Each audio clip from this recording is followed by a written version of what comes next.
Twitch appears to have suffered a pretty massive data breach, and this includes information from creator payout to potentially password hashes, and even some of Twitch's information security team's red team tools. There's a ton to talk about here, so we're gonna dive right in. Now, first off, it's not yet clear how exactly this data was leaked. It's also not yet clear who exactly the attackers are. Some rumors seem to indicate that this might be anonymous, but others just say that the attacker themselves is an anonymous attacker, not associated with a group, but that they're not yet known. What is known is that this data was published to 4chan this morning, and that's the morning of October 6th. And this includes a database of over 125 gigabytes of data. Yeah, that's quite a bit of data. And this data includes not only personal information on all the different users that go back years, it includes payout information for creators. It also includes source code for a potential Steam competitor that Twitch had been working on.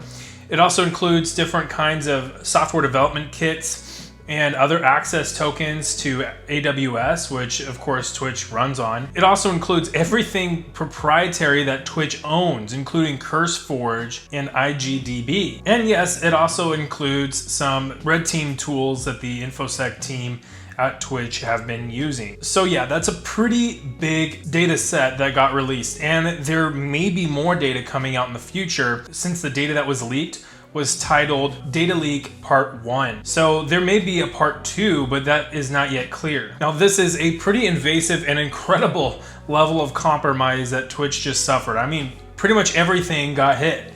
And potentially more as we wait for more data to be leaked here. And yet we don't exactly know how exactly the attackers got in. But the attackers were able to get so much information. They also leaked even pictures of whiteboards of the information security team's threat modeling, as well as all kinds of different message chats, all kinds of even like the kits that create memes and some of the other GIFs on the site. That's right, I called GIFs. If you pronounce it GIFs, what are we even doing? But what makes this even more concerning is that this may also include password hashes. And I say that that's concerning more for you. I mean, it's already a pretty concerning attack, but if this does include password hashes, and really just even if it doesn't, as a precaution, we're going to talk about how to protect yourself, but you're going to want to change your password. Now, how exactly can you protect yourself right now based on what we know?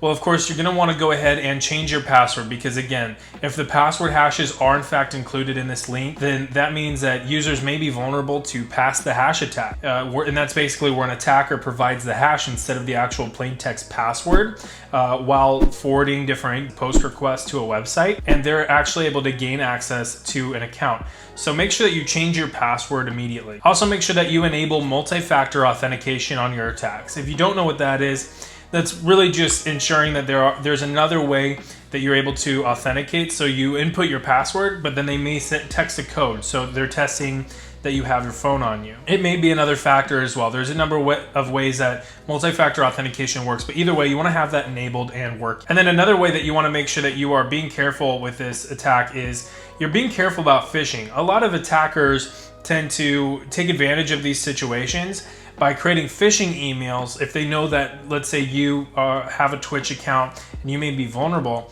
they might craft a fake password reset email to you. And so that might be how they harvest credentials or other kinds of information on you. So make sure that, if you're going to reset your password, you're only doing it from the website or, directly with Twitch.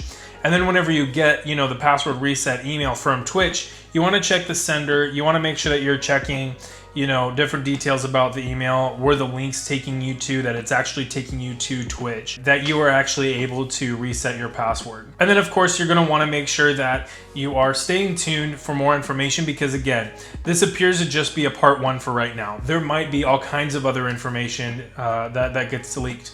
And what isn't also known is if the attackers are still there. They may have already been booted from the environment. They might have just leaked the information, pulled what they wanted to leak, and then bounced, or the information security team might have bounced them. However, you know, it's not known if they're still there. And so there may be all kinds of more information getting published here in the future, and you're going to want to make sure that you stay tuned. So with all of that, if this video was helpful, please hit that like button. It really helps out. And subscribe for more information, because I will be talking about it some more. And really, for more granular detail, be sure to follow me on Twitter at @sec_studio. I'll be retweeting different information there on this. There's all kinds of stuff floating around, so, you know, definitely stay abreast of that information. With all that, I'll see you next time.